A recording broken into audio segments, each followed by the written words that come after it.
জামানার শ্রেষ্ঠ মুজাদ্দিদ, পৃথিবী বিখ্যাত মুফাসসির হযরত জালালউদ্দিন সুয়ুতী রাহমাতুল্লাহি আলাইহি তার লুবাবুন নুকুল ফি আসবাবিন নুজুল কিতাবের মধ্যে তিনি উল্লেখ করেন যে রাসূলুল্লাহর সাহাবী জিজ্ঞেস করলেন, ইয়া রাসূলুল্লাহ, কিয়ামতের ময়দানে গো নবী, এই দুনিয়ার জমিনে আমরা যখন মনে চায় আপনার দরবারে আসতে পারি, যখন আপনার চেহারা মোবারক দেখতে মনে চায় আমরা আসতে পারি ইয়া রাসূলুল্লাহ। আপনার চেহারা দেখে আমরা আমাদের অন্তরকে, আমাদের কলিজাকে আমরা ঠান্ডা করে নিতে পারি, কিন্তু কিয়ামতের ময়দানে যখন আল্লাহ আপনাকে জান্নাতে দিবেন, আপনি জান্নাতে প্রবেশ করবেন, তখন তো আপনার স্থান, আপনার মর্যাদা হবে নবী রাসূলদের সাথে। ইয়া রাসূলুল্লাহ, ওই জায়গায় যদি আপনাকে আমাদের দেখতে মনে চায়, আমরা আপনাকে কিভাবে দেখব?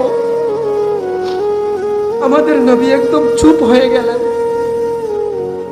সাথে সাথে আল্লাহ আয়াত নাযিল করে দিলেন যে আনআমাল্লাহু আলাইহিম মিনান নাবিয়্যিনা ওয়াস সিদ্দিকিনা ওয়াস শুহাদা'i ওয়াস সালিহিন।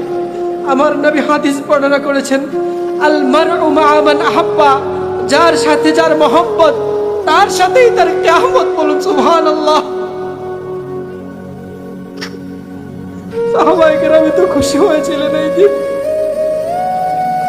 যে আমাদের মহব্বত দেখেন, সাহাবায়ে কেরামের মহব্বত, তাদের জান্নাতের ঠিকানা, জান্নাতের স্থানটা রাহমাতুল লিল আলামিনের সঙ্গে করে দিয়েছে। বলুন সুবহানাল্লাহ।